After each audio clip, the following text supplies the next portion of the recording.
Buenas tardes a todos los presentes. Vamos a esperar un minutito hasta ahí 32. Vamos a esperar a los rezagados y comenzamos.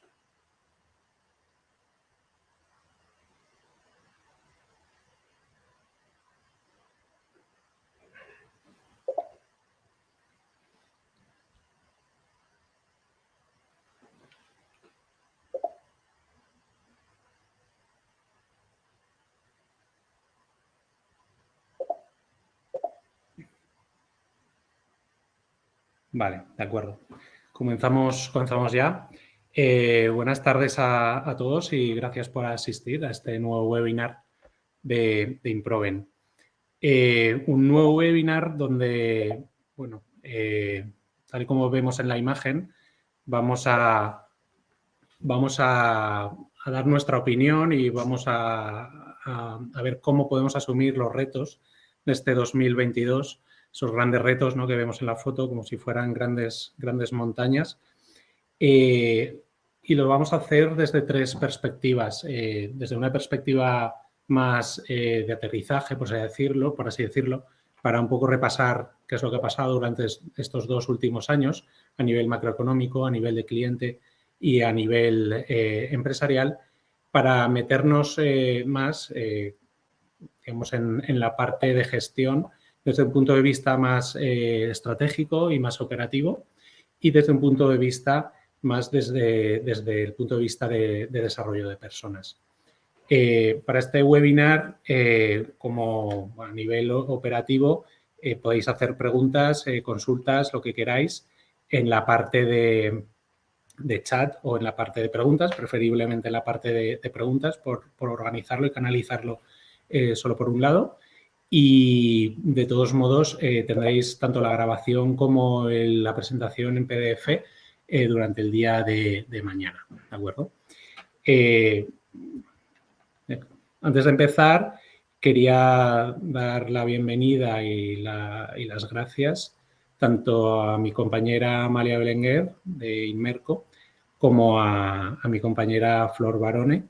Además, es un orgullo porque es la primera vez que compartimos espacio en webinar, todo el comité de dirección de Improven. Y bueno, empezamos. Un poco este es el programa que vamos a seguir, lo que hemos comentado, un poco de aterrizaje a nivel de contexto y luego nos meteremos, digamos, en lo que va a ser la gran parte, ¿no?, la parte importante. La parte de cómo gestionamos el nuevo entorno, hablando de estrategia y costes, y de personas, talento y equipo. Y al final, pues daremos paso a las conclusiones, donde estará mi compañero Sergio Gordillo, y daremos paso al turno de preguntas. Empezamos ya con la parte de contexto y un poco la idea es, después de todo este tiempo que ha pasado, hacer, digamos, una pequeña parada y fonda y bueno, ser consciente, ¿no?, de todo lo que nos ha pasado durante estos 2 últimos años.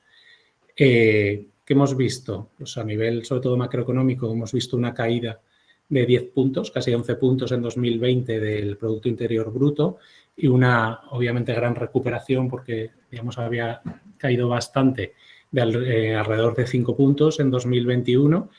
Y, claro, cuando caes, luego es más fácil levantarte, ¿no?, a nivel de Producto Interior Bruto. Las proyecciones que están manejando ya actualizadas con todo el efecto de la inflación de enero, no la de febrero, es un crecimiento de alrededor de 5,4% en 2022 y 3,9% en 2023. También tenemos que estar pendientes del efecto de la guerra de Ucrania, que no está incluido en estas proyecciones. A nivel de desempleo, estamos un poquito mejor que en febrero de 2020, incluso teniendo en cuenta las 70.000 personas que están en ERTE todavía. Y la verdad es que las proyecciones del Banco de España no son muy halagüeñas. Son bastante conservadoras y al final, pues durante el año que viene y el siguiente nos moveremos más o menos sobre el 12-13% de paro. A nivel de deuda pública, pues bueno, todos conocemos el nivel de actuación que ha tenido el Gobierno ha subido del 96,6% a 122% prácticamente en 2 años. La proyección será que, y además con todos los préstamos de Next Generation, etcétera, y los que no son de Next Generation, se mantengan alrededor de un 120% hasta 2024. Y aquí la preocupación que podemos tener es en el momento en que se incrementen, si lo hacen, los tipos de interés para lo que es el repago de los intereses, el pago de los intereses. A todo esto, incluir también pues, una noticia bastante positiva, que son el reparto de 140.000 millones de euros para España de los fondos de Next Generation, de los cuales prácticamente la mitad son, digamos, a fondo perdido.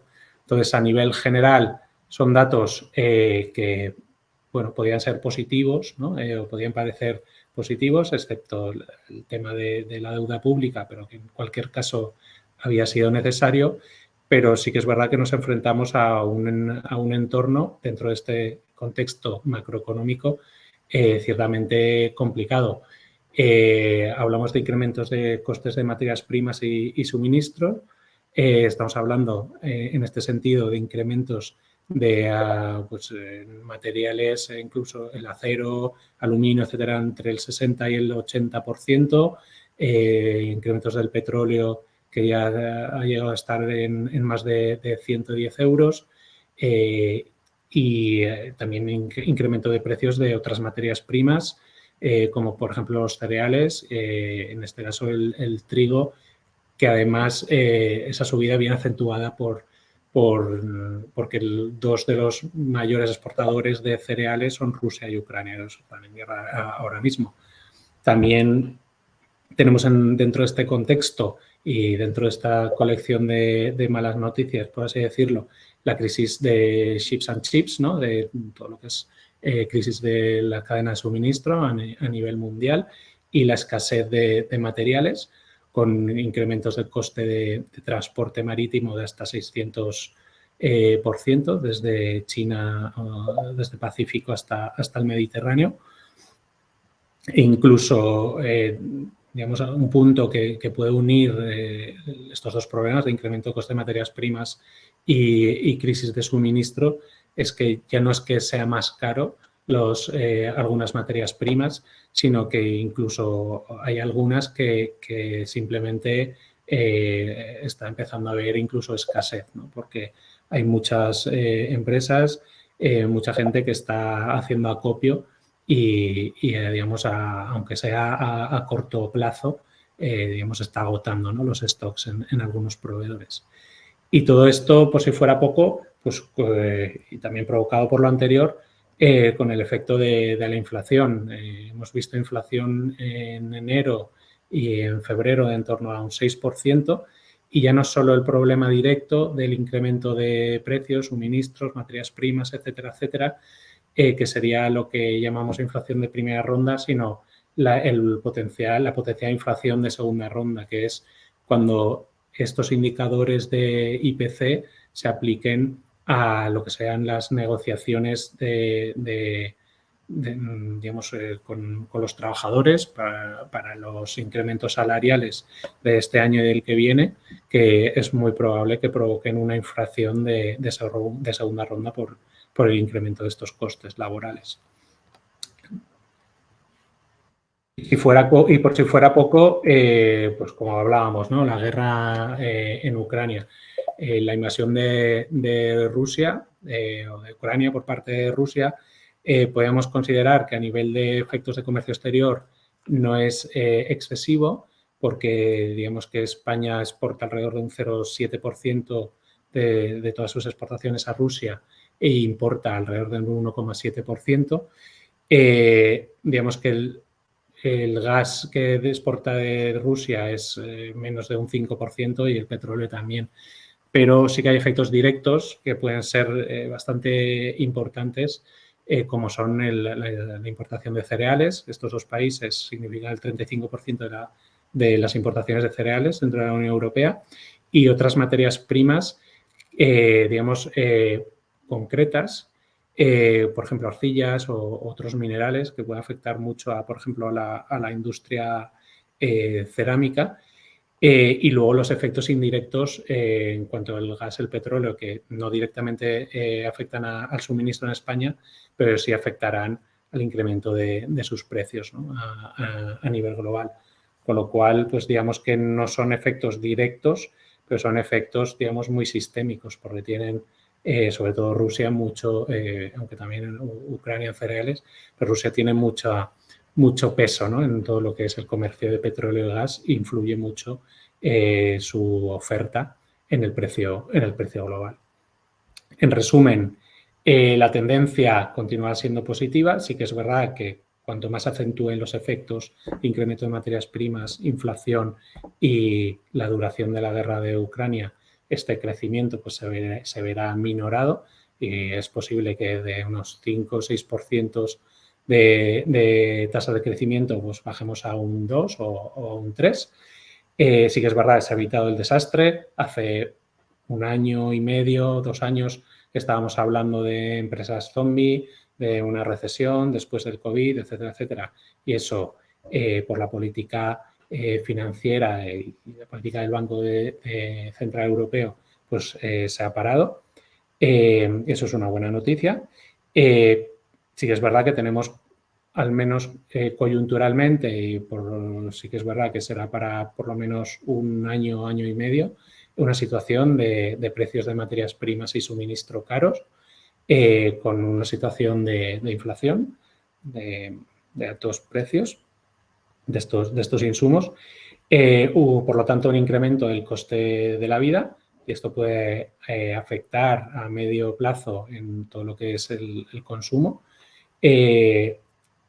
Podemos volver a tener disrupciones en cadenas de suministro, sobre todo lejanas,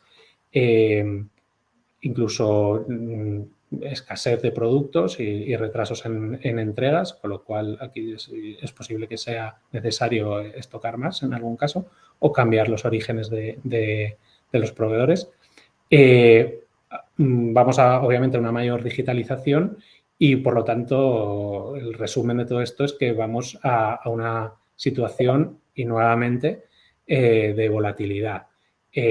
Aquí antes hace unos años hablábamos de VUCA, luego hablábamos de BANI y ahora pues realmente tampoco tenemos claro hacia dónde nos dirigimos. Esto, como nos comentará mi compañera Flor, pues nos va a obligar a un alto grado de flexibilidad.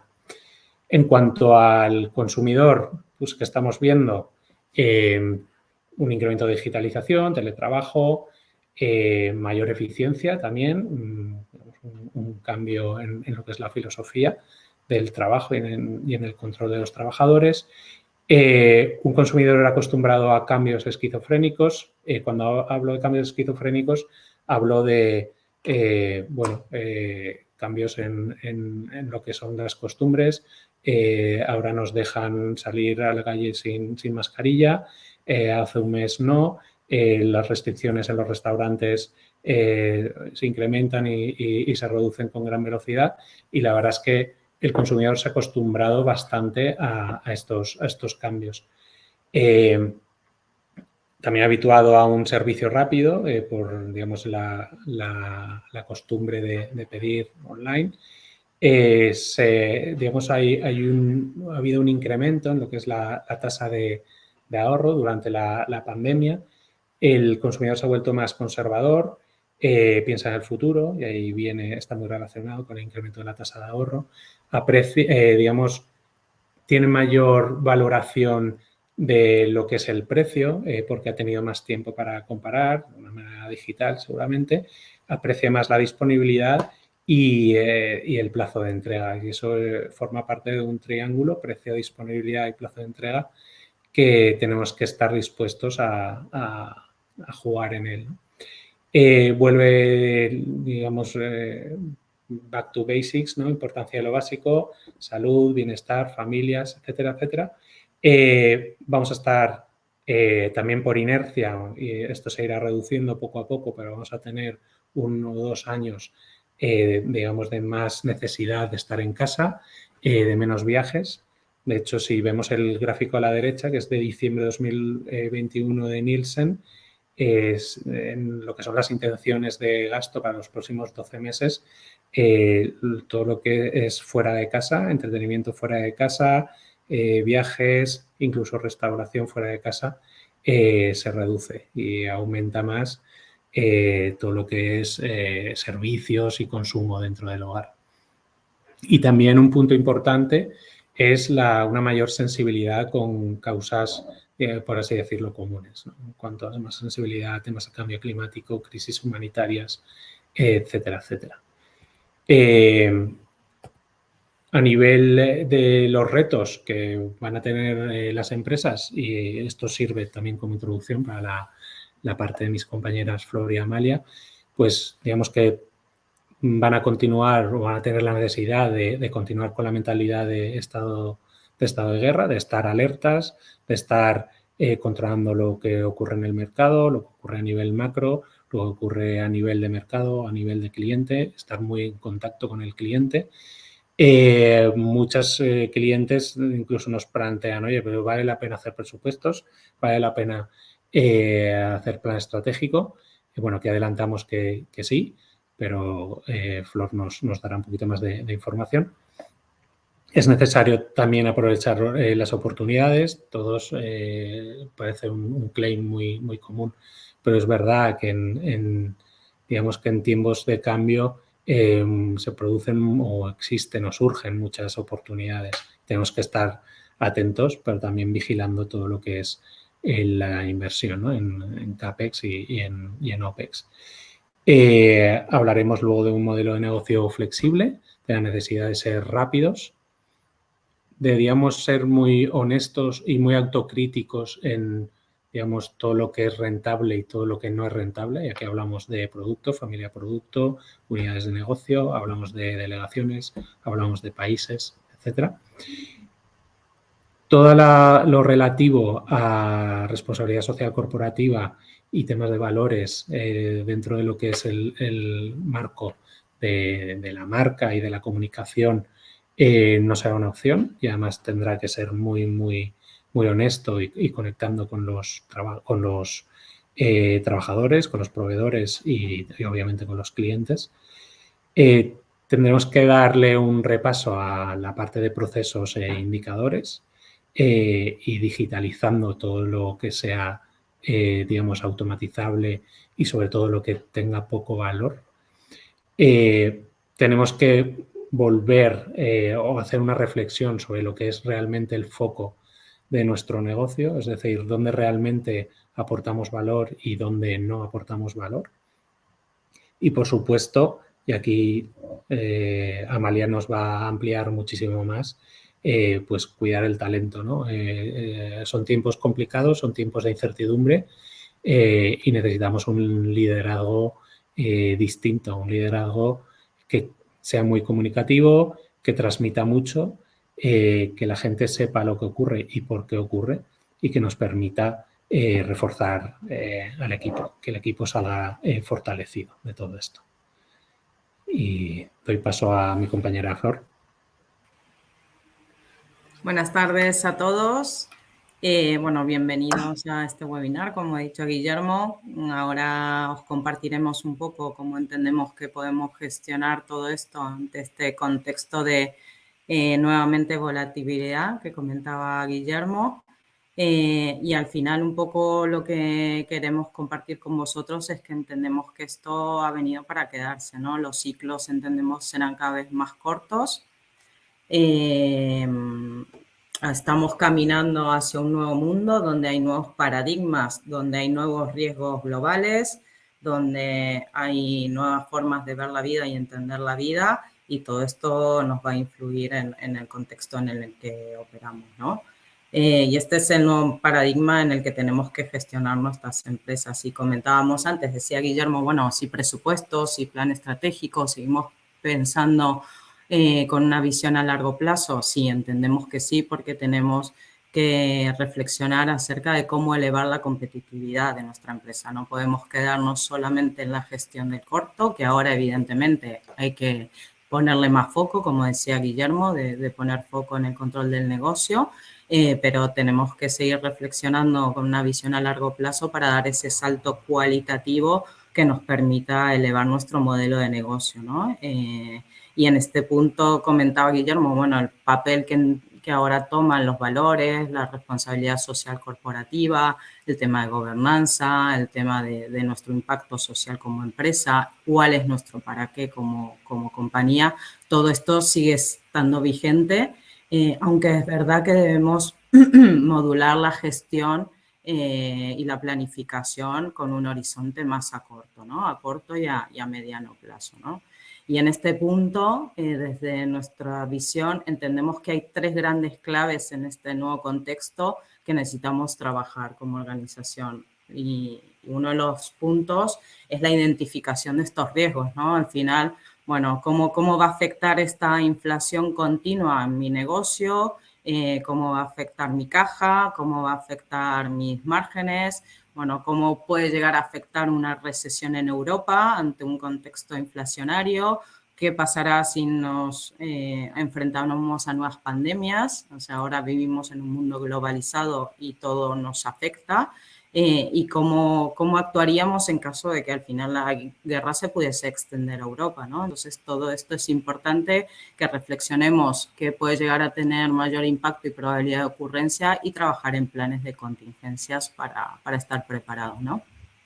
Pero aparte de esto, no solamente es identificar los riesgos, sino estar mucho más cerca de lo que pasa en el entorno, ¿no? De tener un sistema de monitorización de lo que pasa en el entorno mucho más formalizado para entender todos estos cambios, cómo impactan cada uno de nuestros, en las distintas unidades de negocio, en los distintos mercados o en nuestro modelo de negocio global, ¿no? Y también uno de los puntos claves es ahora más que nunca necesitamos asignar los recursos de manera estratégica, ¿no? Entender qué cosas podemos digitalizar, dónde debemos alocar los recursos que sean más estratégicos para nosotros y cómo plantear acciones para flexibilizar los costes ante este contexto inflacionario y de subida de costes de materias primas y de suministros, ¿no? Esto es una de las grandes tareas que tenemos en los próximos meses de abordar. Y comentábamos que la clave no solo es tener la visión, sino también el control de la planificación, ¿no? Y esto nos permite poder tener un mayor poder de reacción ante los cambios del contexto y ante los nuevos riesgos o retos que nos podamos enfrentar. Y al final entender que dentro de nuestra planificación, la PMO de nuestro plan estratégico es el proyecto más importante de nuestra empresa. Entonces, en esto tenemos que trabajar en ser capaces de desplegar cada una de las líneas estratégicas que tenemos, en definir los distintos órganos de gestión, de cómo hacemos el seguimiento y con qué metodología hacemos el seguimiento para tener mayor poder de reacción ante importantes desviaciones en nuestro plan estratégico y evidentemente tener un cuadro de mando que nos permita hacer seguimiento de todo esto, no solo de cómo avanzamos a nivel de cada uno de los proyectos y cuál puede llegar a no avanzar al nivel que esperamos,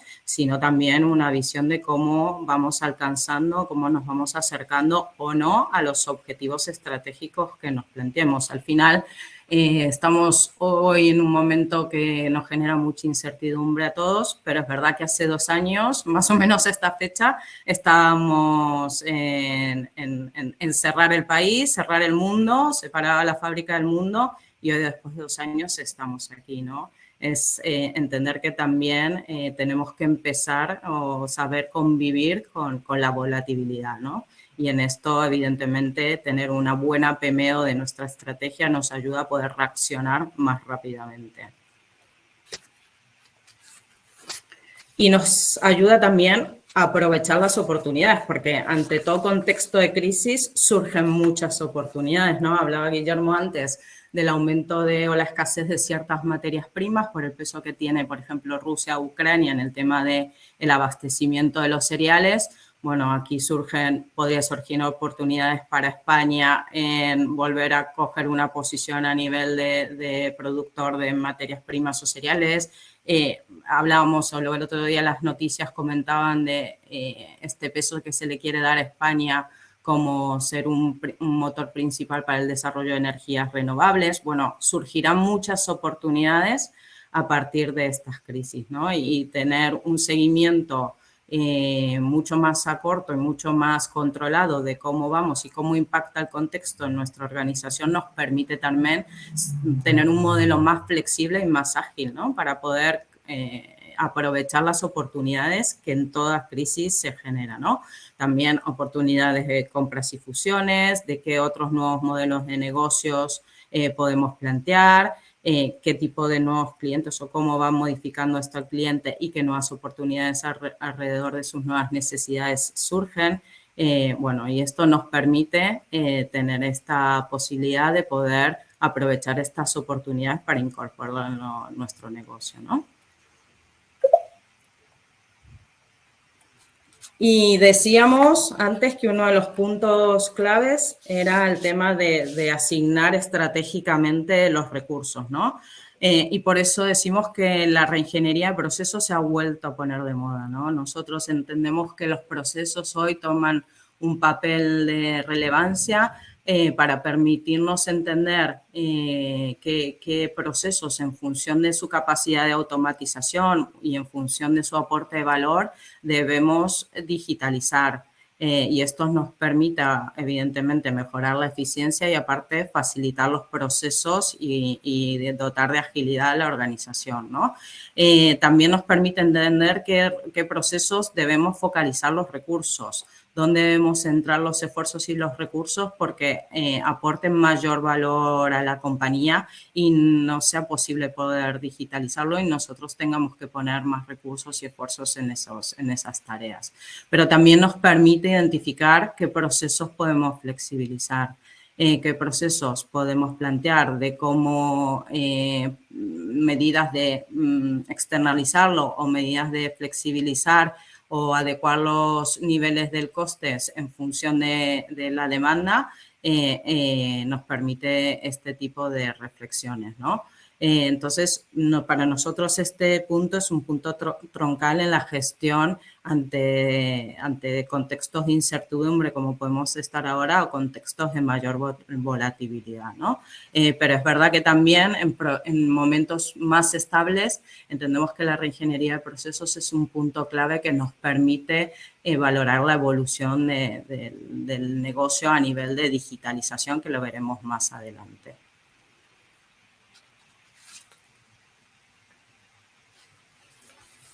Y como decía Guillermo, al final tenemos que continuar con esta mentalidad de estado de guerra, ¿no? La volatilidad nos exige esto.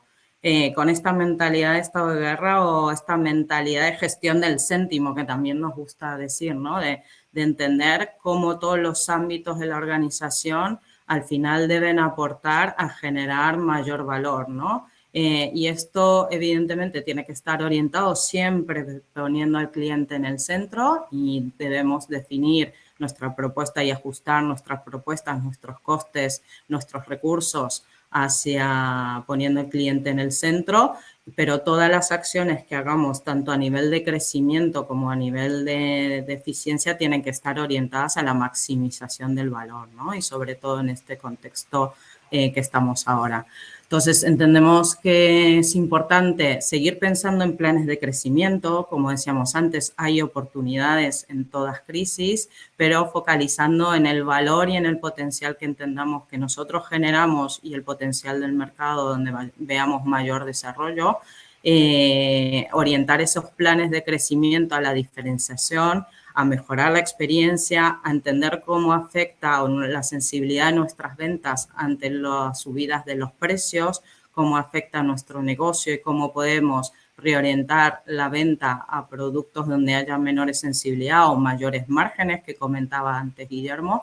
Pero no solo tenemos que seguir trabajando en planes de crecimiento, sino que también tenemos que tener una visión de la eficiencia de nuestra área comercial y de marketing, ¿no? Más que nunca pensar en cómo optimizarlo todo. Antes Guillermo comentaba, dónde poner más recursos en función del valor que nos aportan los distintos mercados, los distintos productos, las distintas familias, las distintas unidades de negocio. Entender cómo maximizar nuestros recursos en función de los distintos líneas de negocio, distintas vertientes que tenga nuestra empresa, ¿no?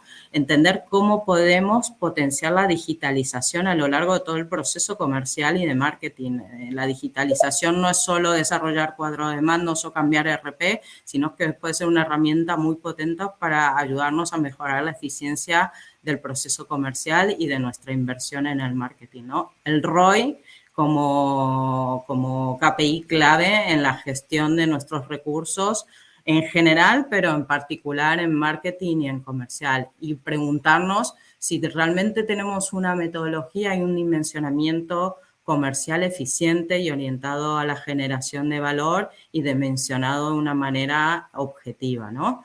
Todo esto nos permite que podamos seguir controlando en el corto nuestro aporte de valor y nuestra generación de beneficios, ¿no? Y mantener esta mentalidad de estado-guerra tanto en la parte comercial como en la parte de marketing.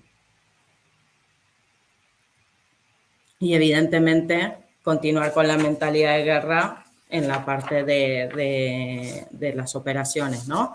Es más que nunca, con toda esta subida de los costes de materia primas y suministros, la prioridad es la eficiencia en las operaciones, reducir el circulante, tener menos stock, buscar nuevos proveedores. Hace un año hablábamos de fabricantes locales o europeos, ahora pueden ser Latinoamérica, por la situación en Europa. ¿Qué hacemos o cómo actuamos si hay guerra en Europa y no tenemos posibilidad de abastecimiento? ¿Cómo aumentamos la capacidad de reacción ante demandas cambiantes? Bueno, es lo que decíamos y ya lo venimos repitiendo, cómo reaccionamos ante los distintos aumentos de coste. Y también aquí hablamos de tener en cuenta, ¿no? Valores medioambientales a la hora de también elegir nuestros proveedores, porque decíamos y vemos que cada vez más el tema de la responsabilidad social corporativa a nivel global de todo nuestro ecosistema es un valor de compañía que pesa cada vez más, ¿no? Y tener en cuenta que, bueno, seguramente sigamos, y decía antes Guillermo, teniendo problemas de abastecimiento a nivel de transporte logístico, ¿no? Y esto cómo puede afectarnos a nuestro nivel de servicio y a nuestros plazos de entrega. Entonces, más que nunca hay que revisar el plan de SOP, entender cómo están engranadas las distintas patas de las ventas con la planificación y con la fábrica para que podamos tener una reacción más rápida ante cambios significativos en la demanda y en los suministros, ¿no? Entonces, esto entendemos que son las grandes claves de cómo seguir gestionando ante un contexto de volatilidad que entendemos que ha venido para quedarse. Y hoy estamos hablando de esta incertidumbre de lo que pasa en Europa, hace 2 años del COVID y dentro de 2 años veremos qué nos depara, ¿no? Pero, bueno, uno de los efectos de la globalización ha sido esto, ¿no? Que somos todos mucho más vulnerables a lo que pase en el mundo. Y ahora Amalia nos va a compartir un poco la visión de cómo esto también lo gestionamos a nivel de personas, que es la otra pata clave de nuestras organizaciones. Hola, buenas tardes. Pues sí, recogiendo lo que mis compañeros Guillermo y Flor han ido trasladando, cómo aterrizamos esto en las personas, ¿no?, de la organización. Guillermo hablaba de cambios frenéticos, ¿no? Y esa adaptación a esos cambios frenéticos requiere de perfiles adaptativos, facilitadores, flexibles, que se muevan estupendamente bien en el cambio y en la incertidumbre, pero además es que faciliten que las cosas ocurran. Hablaba también Guillermo de que estamos en un entorno con presión tanto comercial como en compras como en producción. Pues esto requiere de perfiles lógicamente resilientes, que sepan autogestionarse y que soporten bien la presión, no solo que la soporten en ellos mismos, sino que además sepan cómo no trasladarla al resto, sino todo lo contrario, trasladar serenidad y templanza. Hablaba también Guillermo de la necesidad de coordinarse entre áreas. Bueno, pues esto requiere de perfiles con comportamientos muy colaborativos, ¿no? Y aún encontramos que en las organizaciones sigue existiendo esa tensión, ¿no?, entre diferentes departamentos, pues entre comercial, entre operaciones, entre logística, entre producción, ¿no?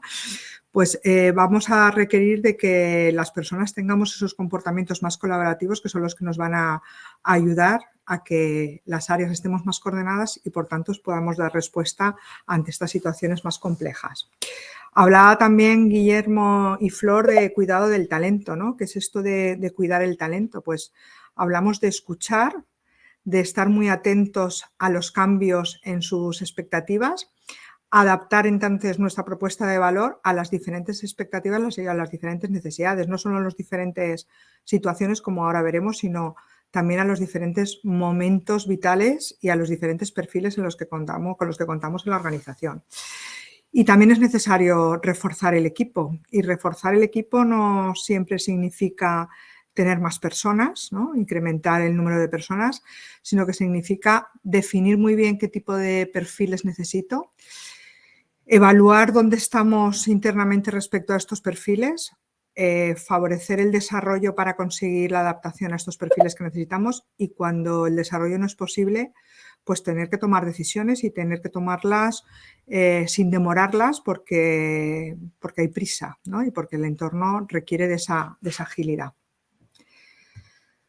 Hablaba también Flor de la necesidad de poner el cliente en el centro, ¿no? Hablamos de organizaciones clientecéntricas, y el concepto de cliente interno es considerar a las personas de las organizaciones como clientes, ¿no? Yo creo que es un concepto que debemos cada vez más introducir en nuestras empresas. Efectivamente, hay sectores que lo requieren más. Cuando el negocio requiere, la sostenibilidad de tu negocio requiere o depende mucho del talento de la organización, pues en estos casos es muchísimo más importante poner a la persona y tratarla como si de un cliente se tratara, ¿no?, como del cliente interno. ¿Y qué hacemos con los clientes externos? Pues lo mismo nos lo podemos llevar al cliente interno. ¿Cómo gestionamos a este cliente interno? Pues escuchando sus necesidades, entendiendo y comprendiendo los cambios de expectativas y las distintas expectativas, segmentando las propuestas de valor que vamos a tener que ofrecer a esas diferentes expectativas y diferentes perfiles, y midiendo constantemente cómo valoran la experiencia en nuestra organización para que nos permita dar respuestas rápidas, ¿no? Venimos, o por lo menos yo vengo de un tiempo donde se hacían estudios para medir la satisfacción o el bienestar del empleado, los estudios de clima, que con cada 2 o 3 años que midiéramos, ¿no?, pues era casi que suficiente. Hoy en día se habla de tomar el pulso a la organización casi que cada día, ¿no?, porque esto nos va a permitir poder responder rápidamente a los cambios de expectativas. Escuchar implica, lógicamente, como decimos, medir, tomar el pulso de manera constante, implica hacer partícipe a las personas, que las personas se sientan que están participando de las decisiones de la organización, y también, por tanto, se van a sentir comprometidos e implicados con nuestro proyecto. Decíamos de entender, escuchar no solo para escuchar, sino para comprender cuáles son esas expectativas en función, como decíamos, del momento vital y profesional y de los diferentes perfiles, no solo generacionales, sino culturales, perfiles que viven de experiencias, que venimos de experiencias diferentes, y que las expectativas no son mejores o peores. Estamos para escucharlas, comprenderlas y aprender de ellas. Muchas veces pensamos que nuestra forma de entender el trabajo, el significado que le damos nosotros al trabajo, es el que le tiene que dar las diferentes personas que trabajan en la organización. Y eso nos aleja, nos distancia, ¿no? Y creo que estamos en momentos donde debemos aprender a conectar y a generar relaciones mucho más sólidas entre nosotros. Una vez hemos entendido esas diferentes expectativas, las respuestas, por tanto, tienen que ser diferentes, igual que hacemos con los clientes externos, con lo cual se trata de segmentar y dar distintas respuestas a diferentes necesidades.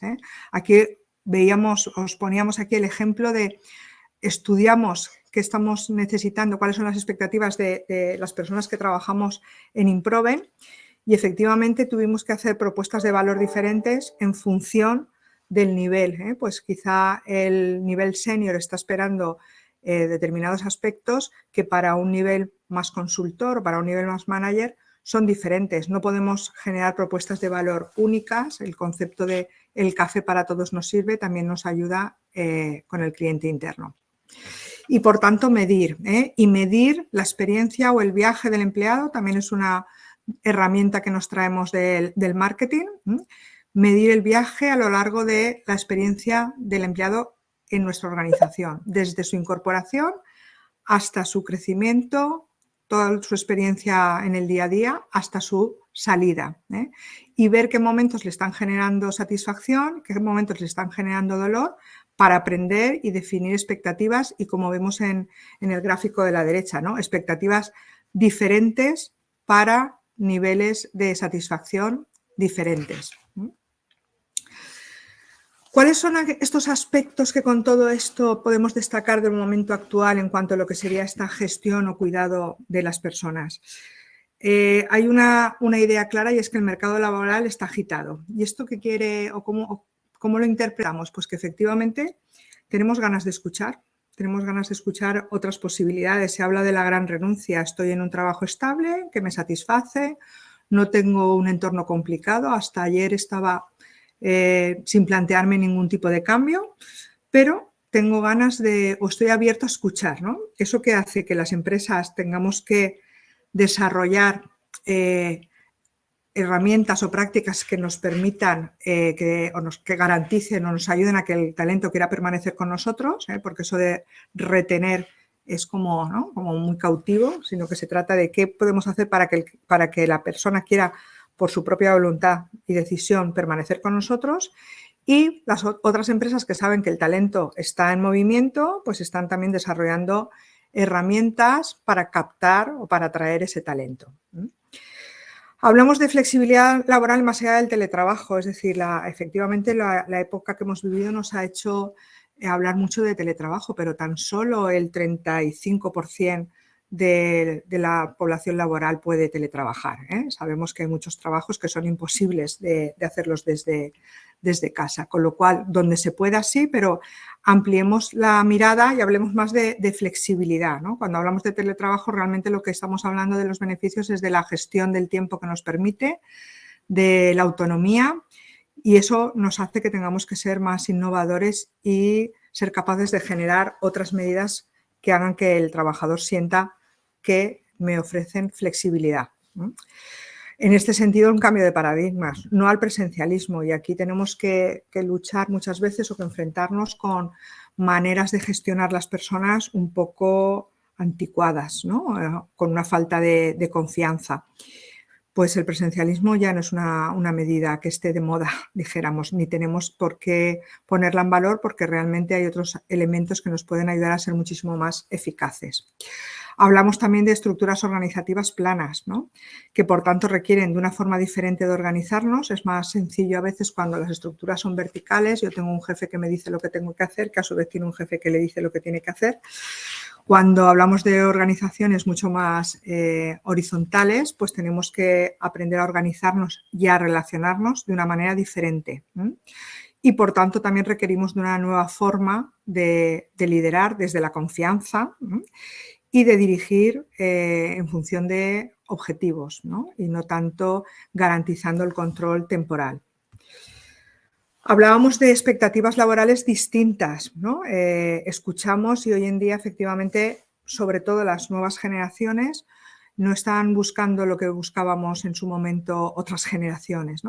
Se habla mucho del propósito de la empresa, pero que mientras que el propósito de la empresa no esté conectado con el sentido y significado que tiene para mí, no voy a conectar con los valores de la organización, y al final es ese vínculo esencial entre una persona y una organización, el compartir valores. Las nuevas generaciones buscan motivaciones más trascendentales y no solo resultadistas. Hablamos de sostenibilidad no solo de mi organización, sino del entorno en el que nos movemos. Hablamos de aprendizaje, quiero proyectos donde sienta que aprendo, y además con la mirada muy puesta en el corto plazo. La estabilidad no es un valor que hoy en día esté en alza. Ese trabajar la cultura y los valores, por lo que acabamos de decir, de la conexión emocional que debemos trabajar dentro de nuestra organización. Y entre los valores, pues habrá valores que nos han traído hasta aquí y que debemos mantener, otros que nos han traído hasta aquí pero que quizá debemos de olvidar porque no nos ayudan a seguir a futuro, a nuestro proyecto futuro, y habrá valores que tenemos que incorporar. Pues eso hay que trabajar la cultura y ver cómo generamos conexión emocional con los trabajadores. Y por último, la gestión del conocimiento, porque efectivamente en entornos, hablábamos antes, donde el empleado casi que depende de él la sostenibilidad del negocio, pero tenemos que generar sistemas o estructuras que nos permitan que no esté, ¿no? Sergio lo dice muchas veces, que el sistema esté por encima del empleado, ¿no? No podemos, se va la persona y he perdido sostenibilidad, ¿no? Pues en la medida de lo posible, cómo somos capaces de formalizar y de estructurar el conocimiento para que no sea tan dependiente de la persona, ¿no? y que esté dentro de la casa. Y en este sentido de gestionar el conocimiento, toda la información que tenemos dentro de las organizaciones, ahí entraríamos con el People Analytics, cómo trabajar toda esa información, convertir realmente información en conocimiento que nos permita tomar decisiones de una manera muchísimo más acertada.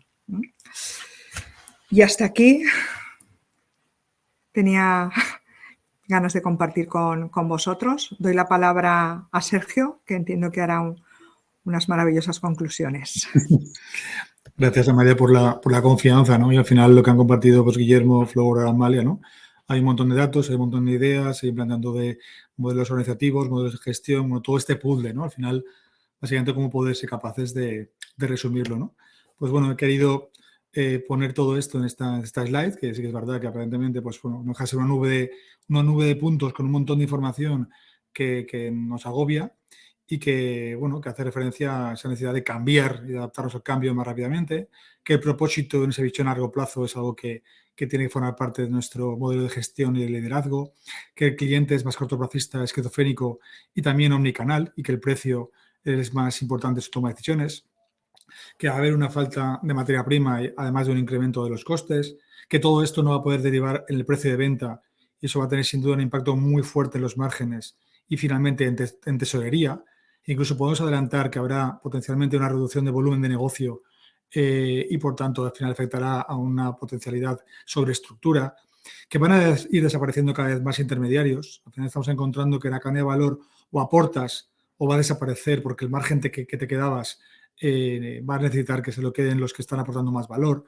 Esto nos lleva a tener que romper silos para romper intermediarios y romper de alguna forma faltas de comunicación, que hay que optimizar al máximo la gestión de las operaciones y los costes operativos de manera inmediata, que las cadenas logísticas tienen que ser, además de fiables, permanentemente elásticas y flexibles a que se adapten a los cambios de suministros, que hay que seguir digitalizando procesos, que hay que desarrollar cada vez más la cultura del dato para que permitamos una mejor toma de decisiones, que eso debe facilitar medir mejor las inversiones y, por tanto, el retorno en esas inversiones más cortoplacistas, porque no sabemos si dentro de un año y medio esa inversión que se ha hecho tendrá sentido, que eso todo supone una guerra por el talento y nuevos modelos organizativos para gestionar toda esta complejidad, y que hay que seguir ganando tamaño y que la internacionalización es una obligación que está muy presente todavía en el mercado español, ¿no?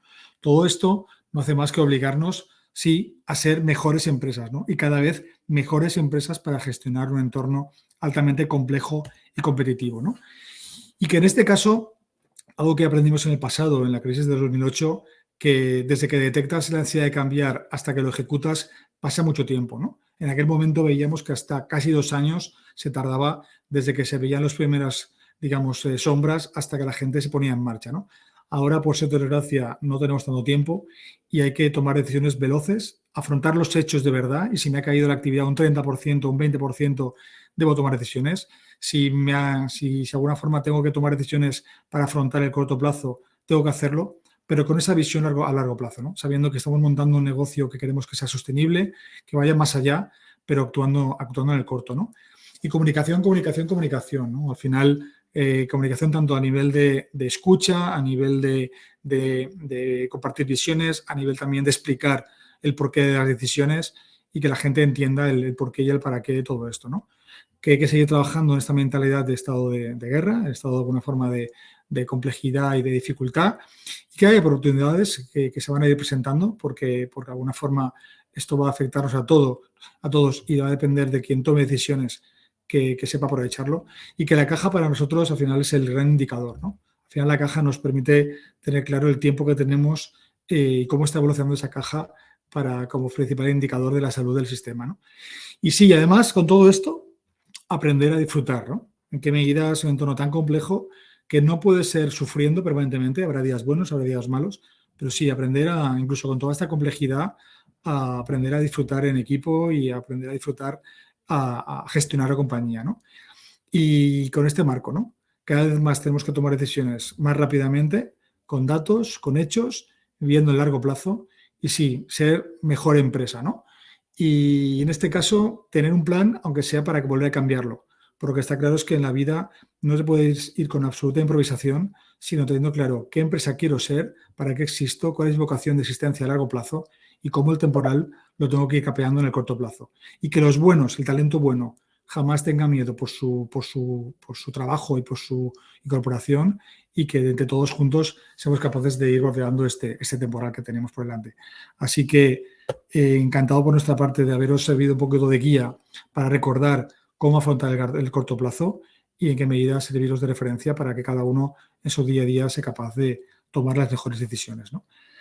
Ahora han aparecido una serie de preguntas que me he ido apuntando conforme el seminario se iba dando, y voy a empezar por el principio, ¿no? Guillermo, que ha tenido más tiempo, y había una pregunta de Jesús que hacía referencia, ostras, ¿por dónde empezar, no? ¿Cuál sería tú, Guillermo, tu recomendación de por dónde empezar este camino, ¿no? No se te escucha, Guillermo. Se me escucha, ¿no? Sí. A ver, ¿por dónde empezar? Pues bueno, al final una buena pregunta. Después de un webinar de 3/4 de hora donde hemos dado bastante información, ¿no? Bueno, yo creo que hay que empezar, digamos, por dos partes. Digamos que y puede ser o puede resultar un poco contradictorio. Digamos, por lo inmediato y por la estrategia. Es decir, tenemos que tener claro a dónde queremos llegar, tenemos que tener claro dónde queremos llevar nuestra empresa, pero también tenemos que tener claro que a día de hoy y con el contexto que hemos comentado, con la situación que tenemos, la verdad es que tomar decisiones pues es complicado. Seguramente los 2-3 próximos meses vamos a tener un ojo en el periódico o en las noticias y otro en nuestra empresa, pero sí que es verdad que no tenemos que dejar de crear, ¿no? Y como tú comentabas, Sergio, de hacer empresa, de conocer a nuestro cliente, de vigilar nuestros costes, de tomar decisiones. No tenemos que bloquearnos, tenemos que también aprovechar nuestras oportunidades, tenemos que mejorar. Yo creo que sin dejar de ver la estrategia, sin dejar de tener en mente nuestra misión, tenemos que tomar decisiones a corto plazo, muy enfocadas sobre todo en lo que es la rentabilidad, en la defensa de la caja, por lo menos a corto plazo, y en que la empresa tenga sostenibilidad por lo menos durante los 2-3 próximos meses. Pero repito, sin dejar de tener en cuenta que tenemos que llegar al objetivo estratégico que nos hemos marcado. En esta línea, Flor, hay alguna pregunta que hace referencia a temas internacionales, ¿no? Y en este caso, como tú eres el perfil internacional de la mesa, aprovecho la coyuntura y te la brindo. Además, la pregunta hace referencia a Latinoamérica, ¿no?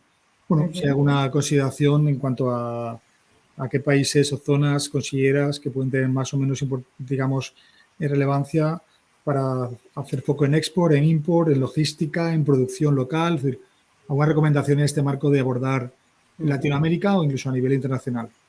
Sí, bueno, ahí una de las patas es seguir apostando por la diversificación, ¿no? Ante contextos de volatilidad, más que nunca seguir diversificando, ¿no? Y diversificando a nivel de proveedores y diversificando a nivel de nuevos mercados.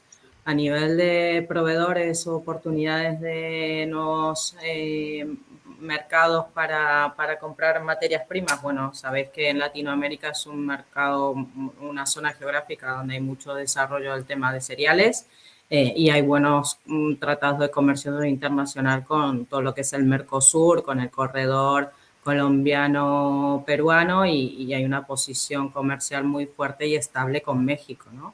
Entonces, estos son países para explorar y para buscar nuevos suministros de esos países. También el mercado de Estados Unidos ha sido un mercado muy importante en muchas de nuestras empresas. Es verdad que ahora la situación puede afectar la posición del euro, pero bueno, no deja de ser un mercado donde hay un volumen de demanda muy grande y donde nosotros tenemos una posición competitiva importante por la divisa, ¿no?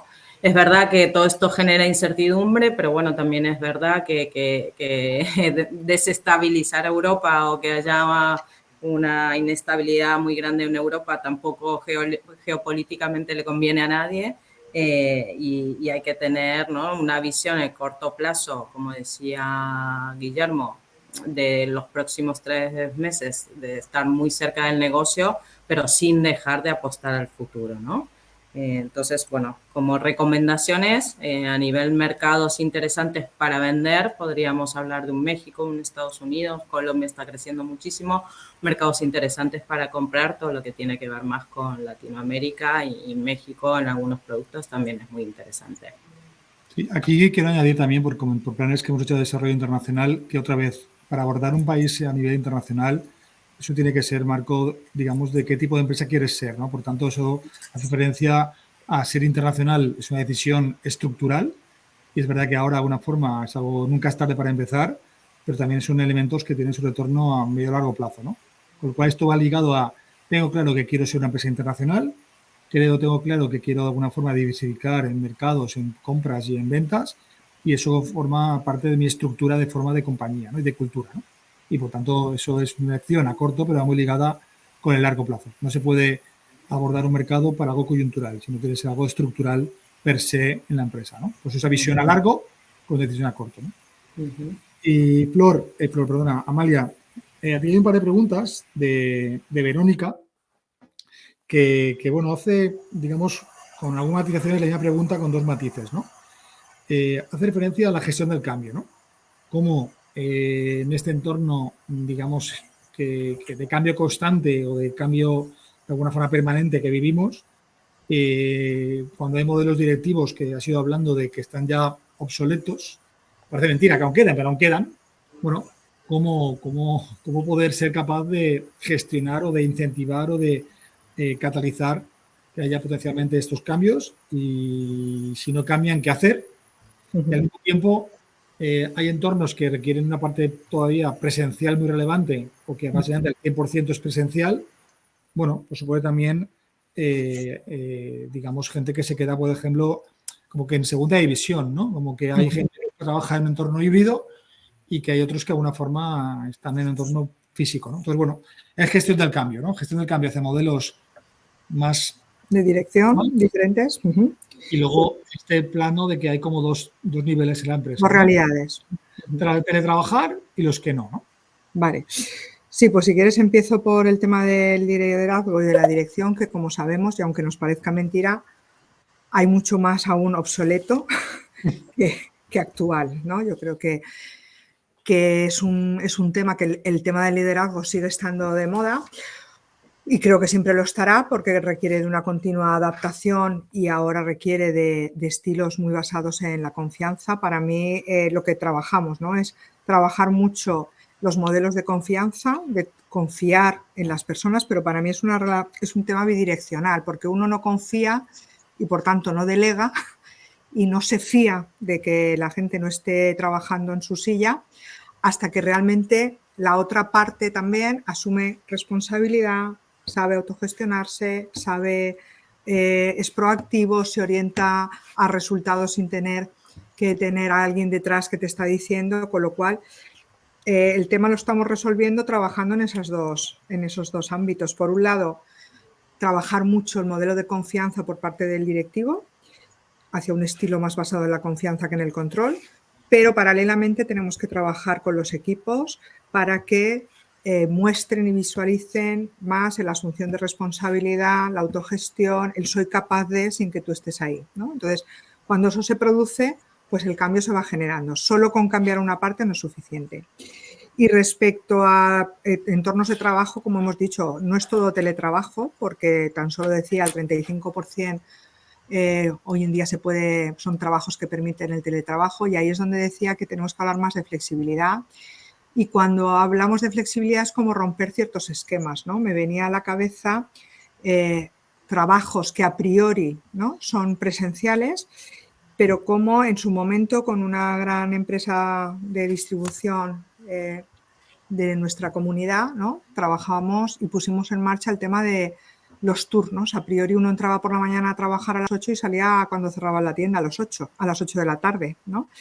Hasta que se habló de un proyecto que fuera, oye, vamos a hacer turnos de mañana y de tarde ya, pero si no está el jefe, ¿no? Bueno, pues que haya un jefe y un segundo, ¿no? En su momento fue como muy rompedor, porque estábamos buscando la flexibilidad y no tanto, porque en un supermercado no puedes teletrabajar, ¿no? Y también con servicios de atención al cliente, ¿no?, que también a priori estás bajo la oficina, el call center, y rompimos ese esquema, ese paradigma, y durante la semana hay personas que trabajan desde casa, ¿no? Nada más que facilitar, en lugar de no solo ordenador, sino un teléfono y un número de teléfono que se desvía y tú puedes desde casa atender al cliente. Con lo cual a veces es ser creativos y sobre todo estar muy abiertos a lo que hasta ahora ha sido, pues creemos otra manera de funcionar, porque no tiene por qué ser así, aunque haya sido así hasta ahora, ¿no? No sé si con esto a Verónica le habremos respondido. Espero que sí, yo creo que sí. Bueno, esa línea también una pregunta más, y la cojo un poco yo, porque hace referencia a si tiene sentido en esta diversificación invertir en criptomonedas. Yo lo que diría es que los negocios son para una casa concreta, ¿no? Entonces, si el negocio es fabricar puertas, uno tiene que fabricar puertas de la mejor forma, para el mejor cliente, y que para ese mejor cliente abra las puertas lo mejor posible. Y entiendo que lo que sería diversificar en criptomonedas hace referencia a otro negocio, ¿no? Entonces, creo que trabajar en ese tipo de cosas hace referencia a otro tipo de negocios y, por tanto, son decisiones de inversión o de gestión distintas, ¿no? Pues creo que los negocios son para gestionar o reducir a nivel de tipos de cambio y de tipos de situaciones los riesgos, y la diversificación financiera o la inversión en temas financieros es un negocio distinto, como si compras a futuros materia prima o la vendes de una forma. Jugar a unos futuros es un riesgo financiero, es otro negocio y creo que requiere otro modus operandi, ¿no? Y yo prefiero no mezclar el negocio de fabricar pan con el negocio de especular con el precio de la harina. Creo que son cosas distintas y yo prefiero separarlo, ¿no? Bueno, me dice Verónica que felicidades, que está muy de acuerdo con lo que has dicho, Amalia, ¿vale? Que gracias por el comentario, ¿vale? Aprovecho para decirlo. Me parecen también algunos matices en cuanto al sector cerámico al principio, y en qué medida, pues bueno, ya lo estamos viendo, ¿no? El sector cerámico es un sector que por un lado tiene más peso a nivel de mercados de Europa del Este, y además tiene influencia también en materia prima de esos lugares, y además la energía pues pesa de forma relevante. Pues al final esta crisis que tenemos ahora es verdad que afecta a todo el mundo, pero hay sectores que se ven más o menos afectados que otros. Eso nos pasó en la pandemia, el sector servicios lo sufrió más que otros. Pero otra vez, creemos permanentemente que esto es un entorno a que en tu sector esto afecta a todos, y la diferencia está en las personas que toman decisiones, ¿no? Y algo que hemos aprendido estos 20 años en Improven es que no importa el sector, no importa el momento, lo que importan son los buenos gestores que son capaces de navegar en entornos complejos, afrontando los hechos tomando decisiones, compartiéndolas y de alguna forma incluso, diría yo, aprendiendo y disfrutando en este camino, ¿no? Visión a largo, acción a corto y exigencia máximo. Y sí, requiere que saquemos lo mejor que tenemos cada uno de nosotros para navegar en estas aguas tan turbulentas que cuando ya pensábamos que estaban calmándose, sin duda han aparecido una nueva tormenta, ¿no? Creo que por nuestra parte buscamos que esto dure una hora, creo que respetar los tiempos es parte de alguna forma de esa eficiencia en tiempos. Gracias a todos los asistentes. Como al principio ha dicho Guillermo, enviaremos a los presentes lo que es el seminario grabado y el PDF y a vuestra entera disposición para ampliar, matizar o reflexionar en lo que consideréis, y felices de haberos podido ayudar a buscar este espacio de reflexión y inspiración para encontrar nuestras respuestas en un entorno tan complejo como el que vivimos. Y también gracias a Guillermo por acompañarme una vez más en estos seminarios, y gracias también a Flor y a Amalia, que también con su incorporación al comité de dirección desde enero en Incuben, creo que ayudan a que seamos una mejor empresa que permita tener una visión más holística, más global y con mejores decisiones para un futuro divertido, seguro para todos. Así que gracias a los tres y gracias a todos los que están presentes. Un abrazo. Gracias. Gracias a vosotros. Gracias. Chao. A la próxima.